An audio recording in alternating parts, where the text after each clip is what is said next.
Hello friends. उम्मीद करता हूँ आप सभी अच्छे होंगे, स्वस्थ होंगे।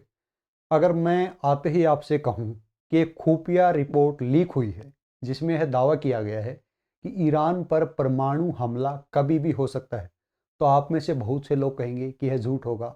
यह हो ही नहीं सकता कि आज परमाणु हमला कोई देश करे, क्योंकि सभी देश कहीं ना कहीं परमाणु से शक्ति संपन्न है।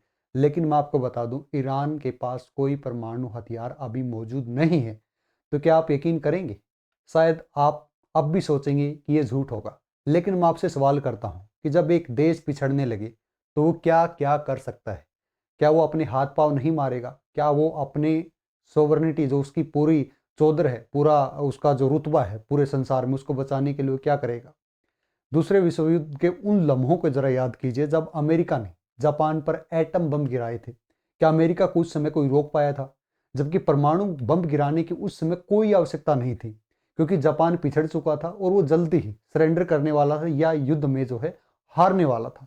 वह सामान्य हथियारों से भी हराया जा सकता था, लेकिन उसके बावजूद अमेरिका ने अपनी मनमानी करते हुए, अपने आप को शहंशाह दिखाते हुए, अपने आप को सुपर पावर दिखाने के लिए वहां पर ऐसा हादसा किया जिसके जो सबूत हैं आज तक वहां पर आपको मिल जाएंगे, जिसके भयानक हादसे आज तक जापान झेल रहा है।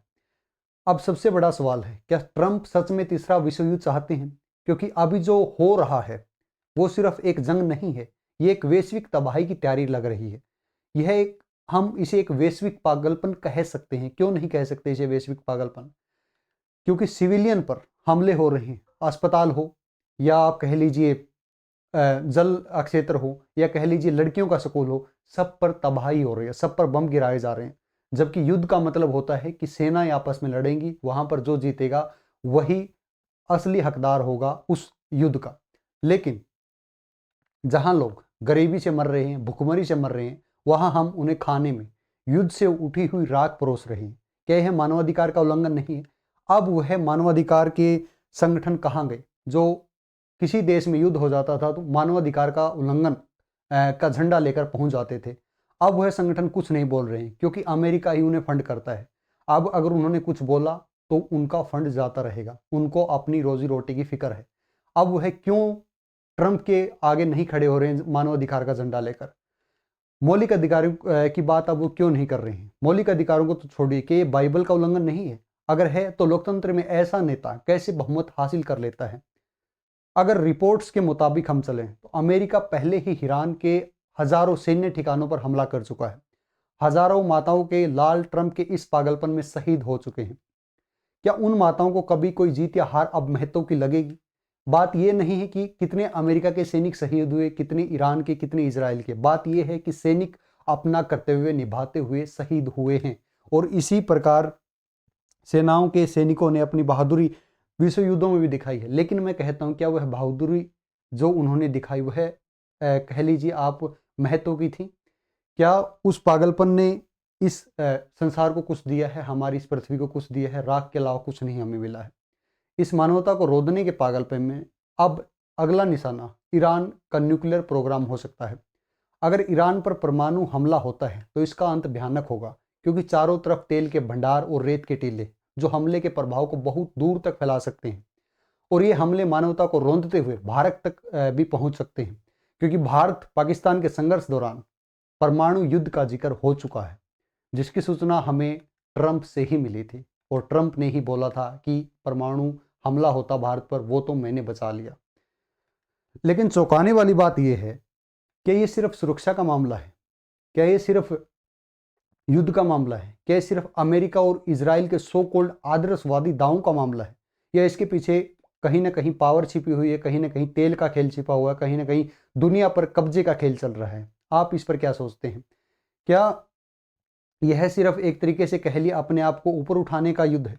एक बात और ध्यान से सुनिए, अगर एक बार परमाणु हमला हुआ तो याद रखना, तीसरा विश्व युद्ध सिर्फ मिडिल ईस्ट तक सीमित नहीं रहेगा। उसकी आग पूरी दुनिया को जला देगी और चारों तरफ राख ही राख होगी, धुआं ही धुआं होगा। पृथ्वी पर इतना धुआं होगा कि सूरज की किरणें प्रवेश नहीं कर पाएंगी, जिसके कारण पृथ्वी पर बर्फ ही बर्फ होगी।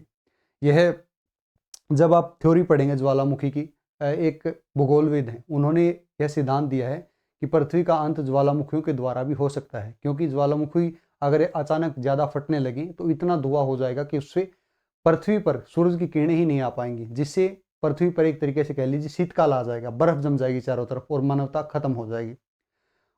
ऐसा ही हाल कहीं ना कहीं परमाणु युद्ध के परिणाम स्वरूप भी होता है, क्योंकि धुआं इतना हो जाता है, राख इतनी हो जाती है, सब जगह जलकर तबाह हो जाती है कि पृथ्वी पर कोई भी ऐसा प्राणी नहीं बचता है जो जिंदा रहे।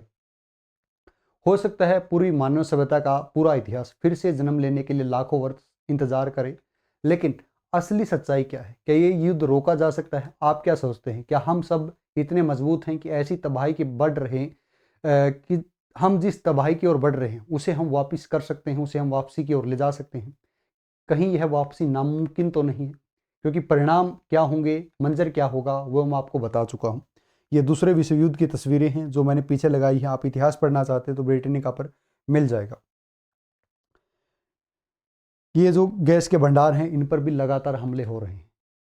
अब बहुत से लोग कहेंगे कि जो मैंने बताया है वह सच्चाई है, लेकिन क्या यह सच्चाई आपको अंदर तक झकझोर रही है?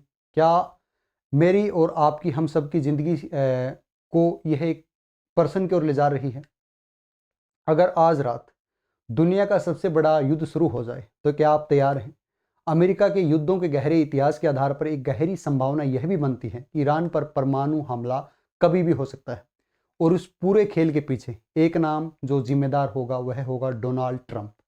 यह कोई सामान्य युद्ध नहीं है, यह मिडिल ईस्ट का वह तनाव है, यह मिडिल ईस्ट का वह संकट है जो पूरी दुनिया को हिला सकता है, जिसके परिणाम क्या होंगे यह मैं आपको पहले ही बता चुका हूँ।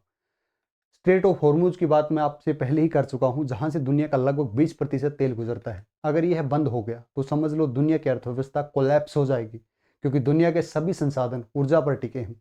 शायद यही कारण है कि अब अमेरिका ने दुनिया से अपील करना शुरू कर दी है कि अपनी सेना भेजो, कैसे भी करके स्ट्रेट ऑफ हॉर्मुज को खुलवाओ, इसको क्लियर करवाओ। लेकिन यह कहीं ना कहीं अमेरिका के पछतावे के भाव को भी दर्शा रहा है, क्योंकि जो ट्रंप कल तक जिन देशों के मुखिया को धमका रहे थे, आज उन्हीं से ट्रंप को मदद मांगनी पड़ रही है। लेकिन यहां से कहानी और ज्यादा रोमांचक होती है और दूसरी दिशा में पलटती है। यूरोप हो चाहे अन्य देश हो, उन्होंने अमेरिका को साफ साफ मना कर दिया है। फ्रांस हो चाहे जर्मनी हो, चाहे यूके हो, चाहे स्पेन हो, चाहे डेनमार्क हो, वह बोल रहे हैं हम युद्ध में नहीं आएंगे, हम इस पागलपन में नहीं घुसेंगे, क्योंकि उन्हें पता है ट्रंप हमें इस युद्ध में घुसाकर अपने आप को किनारा कर लेंगे। अब इस कहानी में एक और एंट्री होती है, वह है दुनिया के सबसे खतरनाक ताकतों की। चीन बोल रहा है कि मैं वार्तालाप कर रहा हूं, मैं पीस टॉक कर रहा हूं, मैं युद्ध को रुकवाने के प्रयास कर रहा हूं, लेकिन एक्सपर्ट्स की अगर हम माने तो वो कहते हैं कि ये सिर्फ दिखावा है। असल में चीन ईरान को सपोर्ट कर रहा है। ये क्यों कर रहा है ये मैंने अपनी पिछली वीडियो में बताया था, जब मैंने विभिन्न आर्टिकल्स के आधार पर एनालिसिस किया था कि चीन का किसी से कोई लेना देना नहीं है। चीन सिर्फ अपना मुनाफा देखता है, और चीन को इस युद्ध में सबसे ज़्यादा मुनाफा दिख रहा है, क्योंकि अगर अमेरिका साइड में हो जाता, अमेरिका कहीं ना कहीं इस युद्ध में लॉस करता है, तो सबसे ज़्यादा फायदा चीन को होगा, क्योंकि सबसे ज़्यादा इन्वेस्टमेंट युद्ध के बाद संसाधनों को संवारने के लिए, युद्ध के बाद वहाँ की ईरान की हालत को संवारने के लिए चीन करेगा, और इस तरीके से चीन कहीं ना कहीं ईरान पर दोबारा कब्जा कर लेगा। या कह लीजिए जो इतिहास चीन का रहा है, जो चीन ने श्रीलंका में किया है, जो चीन ने बांग्लादेश में किया है, जो चीन ने पाकिस्तान में किया है, कहीं ना कहीं वही कहानी चीन जो है ईरान में भी करेगा। रूस सीधे मैदान में नहीं है, लेकिन इंटेलिजेंस स्पोर्ट्स बता रही हैं कि वो जियो पॉलिटिकल बैकिंग कर रहा है। मतलब अगर युद्ध बढ़ा तो सिर्फ यूएस वर्सेज ईरान नहीं रहेगा, यह कहीं ना कहीं बड़ी गुटबंदी के रूप में सामने आएगा। नाटो की हम बात कर लेते हैं, जिसे दुनिया की सबसे ताकतवर अलायंस कहा जाता है। लेकिन क्या सच है यह? आप कह सकते हैं कि नाटो भी इस युद्ध में शामिल होगा। नाटो लार्जली यूएस पर डिपेंडेंट है, और अगर यूएस कहेगा तो नाटो भी इसमें शामिल होगा ही होगा, नाटो मना कर ही नहीं सकता है। अब आते हैं उस बात पर जिसके कारण आप कह सकते हैं यह विश्व युद्ध नहीं हो सकता है, वह है ट्रंप का बिहेवियर। अगर ट्रंप का बिहेवियर कहीं ना कहीं हिटलर जैसा होता, कहीं ना कहीं चमत्कारिक नेतृत्व वाला होता, तो विश्व में गुटबंदी होती, उसे कोई नहीं रोक सकता था। लेकिन ट्रंप का व्यवहार ऐसा है जिसने पूरे गुटबंदी के प्रयासों को, या कह लीजिए संभावनाओं को खत्म कर दिया है। ट्रंप ने ग्रीनलैंड खरीदने की कोशिश की, इसके संबंध में बयान दिए, यूरोप को धमकी दी, जिसके कारण यूरोप नाराज हो गया। परिणाम क्या होगा? ट्रंप का ट्रस्ट खत्म हो गया। इसी कारण यूरोप अब पीछे हट रहा है और यूएस पर ब्लाइंडली भरोसा नहीं कर रहा है। मैं आपको पहले भी कह चुका हूं, युद्ध हमेशा नेताओं के फैसले से शुरू होता है, लेकिन मरता कौन है? आम इंसान और फौजी। आप यह जानते हैं। लेकिन यहाँ पर जो नेता इस युद्ध को शुरू कर रहे हैं, कर चुके हैं, या इस युद्ध को जो आगे लेकर चल रहे हैं, वह कहीं ना कहीं करिश्माई नेतृत्व वाले नहीं हैं। और यही हमारे लिए सुकून की बात है, और यही वह बात है जो है बताती कि विश्व युद्ध की संभावना कम है। जिनेवा कन्वेंशन की अगर हम बात करें, जिनेवा कन्वेंशन बने थे ताकि नागरिकों की सुरक्षा की हो सके और युद्ध में नागरिकों को शामिल ना किया जाए, या नागरिकों के जो ठिकाने हैं उन पर किसी प्रकार का कोई हमला ना हो। लेकिन आज ये नियम टूट चुके हैं। क्यों टूट चुके हैं आपको पता है? जो मुखिया है, जो इस विश्व में सबसे सुपर पावर है, उसके आगे चाहे कोई कन्वेंशन हो, कोई समझौता हो, किसी की नहीं चलने वाली है। यही इस बर्बर संसार का नियम रहा है, यही जंगल राज रहा है। स्कूल हो, अस्पताल हो, पानी हो, सब टारगेट पर बने हुए हैं। और अगर यही पैटर्न जारी रहा तो अगला टारगेट आप भी हो सकते हैं, हम सब भी हो सकते हैं। अब बात करते हैं उस विषय की जो जकड़ में फंसा हुआ है, इकोनॉमी की, ऑयल प्राइसेस की। ये गैस ऑयल की फैक्ट्रियां हैं या ऑयल के भंडार यहाँ पर हैं, और यहीं पर हमले हो रहे हैं। यहाँ पर ड्रोन से मिसाइलों से हमले हो रहे हैं और इसको तबाह कर दिया। इस तबाही के कारण जो है पूरे संसार में ऑयल के प्राइसेस ऑलरेडी बढ़ चुके हैं। अगर हॉर्मुज अब और ज़्यादा दिन बंद हुआ तो पेट्रोल हो, चाहे गैस हो, चाहे खाना हो, सब महंगा होगा। और महंगाई के कारण दुनिया में हर जगह असंतोष बढ़ेगा। असंतोष बढ़ेगा तो आंदोलन बढ़ेंगे, आंदोलन बढ़ेगा तो देशों की आंतरिक सुरक्षा व्यवस्था खतरे में आएगी। भारत पर असर की बात करूं तो सबसे ज़्यादा असर इसका भारत पर होने की संभावना है, क्योंकि भारत सबसे ज़्यादा तेल अपने सोर्सेज में यहीं से इसी से आयात करता है, और भारत के लिए कोई अल्टरनेट नहीं है, या भारत के पास कोई अल्टरनेट विकल्प नहीं है। महंगाई की अगर हम बात करें, इंडस्ट्री स्लोडाउन की बात करें, या जॉब्स की जो खतरे में है, उनका भी भारत के पास कोई अल्टरनेट नहीं है। अब सबसे बड़ा सवाल है, अगर अमेरिका इतना पावरफुल है तो दूसरों की सेना उसे क्यों चाहिए? क्या यह सिर्फ सुरक्षा है, या तेल और दुनिया पर कंट्रोल का खेल चल रहा है? क्या यह युद्ध जानबूझकर बढ़ाया जा रहा है ताकि एप्स्टीन की फाइल से ट्रंप अपने आप को बचाए रखें और अपने जो मुद्दे हैं उनको जनता के सामने इस युद्ध की भावना में धकेलते रहें और अपने आप को ऊंचा दिखाते रहें? अगर एक बार परमाणु हमला हुआ तो यह सिर्फ मिडिल ईस्ट तक नहीं रहेगा। ये बात मैं आपको पहले ही बता चुका हूँ। यह पूरी दुनिया को जला देगा। लेकिन अभी भी एक मौका है, और वह मौका है कि डिप्लोमेसी से कहीं ना कहीं अगर यह युद्ध सुलझाया जाए तो अभी भी एक मौका है नेगोशिएशन का। लेकिन अगर यह मौका फेल हुआ तो इतिहास में पहली बार आप एक वर्ल्ड वॉर को लाइव देखेंगे।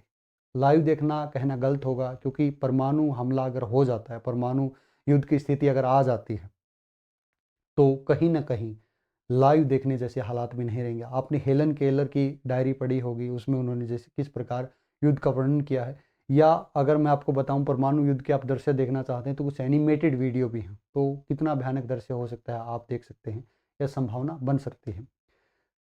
हमें यह याद रखना चाहिए कि जब युद्ध शुरू होता है तो जीत किसी की नहीं होती है, लेकिन हार पूरी मानवता की होती है। क्या आपको लगता है यह सच में वर्ल्ड वॉर बन सकता है? कमेंट में ज़रूर बताइए, क्योंकि अगला वीडियो इससे भी बड़ा खुलासा करेगा। अगले वीडियो में मैं और गहरी एनालिसिस के साथ वीडियो लेकर आऊँगा। तो तब तक बने रहिए, जुड़े रहिए। जय हिंद, जय भारत।